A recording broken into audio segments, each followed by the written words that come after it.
پرانے کو الوداع اور نئے کو خوش آمدید کہنے کی یہ رسم جب امید اور خوشی ہر طرف نظر آتی ہے، امکانات لامتناہی لگتے ہیں، زندگی کے تمام شعبوں سے تعلق رکھنے والے لوگ اکٹھے ہوتے ہیں اور مستقبل کا انتظار کرتے ہیں۔ وہ وقت نئے سال کی شام ہے اور یہ ایک ایسا جشن ہے جو ہزاروں سالوں سے منایا جا رہا ہے۔ لیکن کیا آپ نے کبھی سوچا ہے ہم نیا سال کیوں مناتے ہیں؟ یہ ٹریڈیشن وقت کے ساتھ کیسے تیار ہوا؟ کیسے آج لوگ اس ایونٹ کو سیلیبریٹ کرتے ہیں جو کبھی بت پرستی تھا؟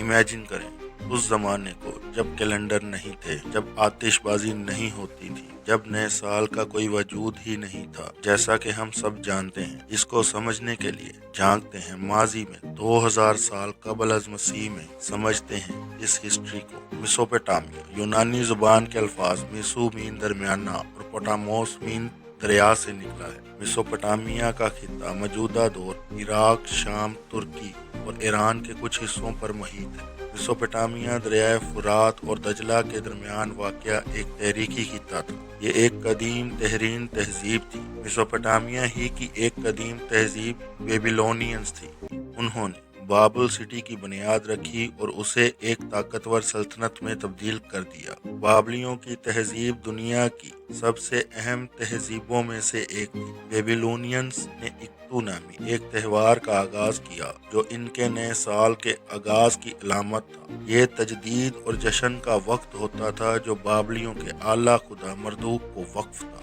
بابلیوں کے لیے مردوک ان کا وہ خدا تھا جس نے تیامت دیوی پر فتح حاصل کی اور نظم و ضبط قائم کیا۔ یہ فیسٹیول سپرنگ ایکوینوکس مین بہار کے آغاز پر منایا جاتا تھا۔ یہ وہ دن ہوتا ہے جب دن اور رات 12 گھنٹے کا ہوتا ہے۔ اس دن کے بعد جب نیا چاند ہوتا تو یہ فیسٹیول سٹارٹ ہوتا اور یہ 11 دن تک چلتا رہتا۔ یہ 11 دنوں کا فیسٹیول تہوار رسومات سے بھرپور تھا، جس میں جلوس، قربانیاں، بادشاہ اور دیوی کے درمیان ایک علامتی شادی بھی شامل تھی۔ اس تہوار کی ایک اور اہم رسم میں بابل کے بادشاہ کو مردوک کے سامنے جھکنے کی ضرورت ہوتی تھی۔ بادشاہ کو اپنے شاہی لباس سے محروم کر دیا جاتا تھا اور اسے مردوک کی مورتی کے سامنے گھٹنے ٹیکنے پر مجبور کیا جاتا تھا۔ پھر وہ قسم کھاتا تھا اس نے پچھلے سال انصاف اور عدل سے حکومت کی تھی۔ اس رسم سے بادشاہ کی اطاعت اور مردوک کے فضل پر ڈیپینڈ کی علامت سمجھا جاتا تھا۔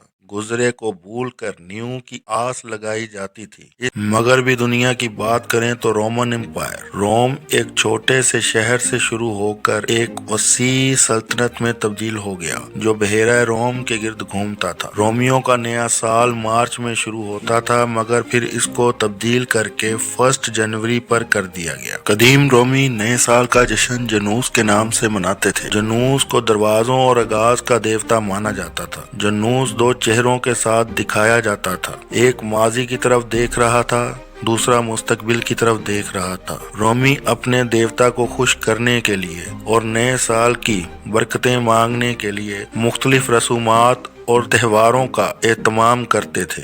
رومی لوگ اکثر نئے سال کو دوران گفٹ کے تبادلہ کرتے تھے، خوشیاں بانٹتے اور نئے سال کے لیے نیک خواہشات کا اظہار کرتے تھے۔ پورا منتھ سیلیبریشن کرتے اور اپنے دیوتاؤں کو خوش کرتے تھے۔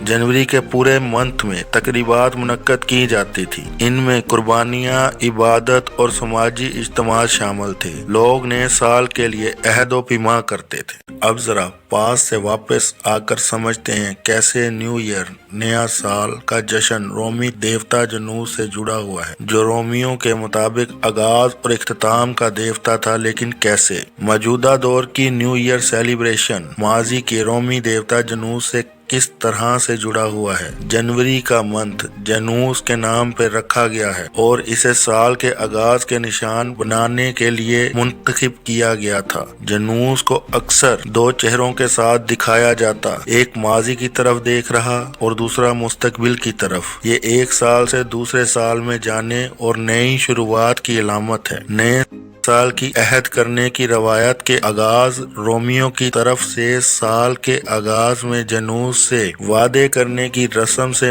مانا جاتا ہے۔ 1 جنوری کو نیا سال مختلف زمانوں میں نئے سال کے لیے دیگر طریقوں کا استعمال کیا جاتا تھا، لیکن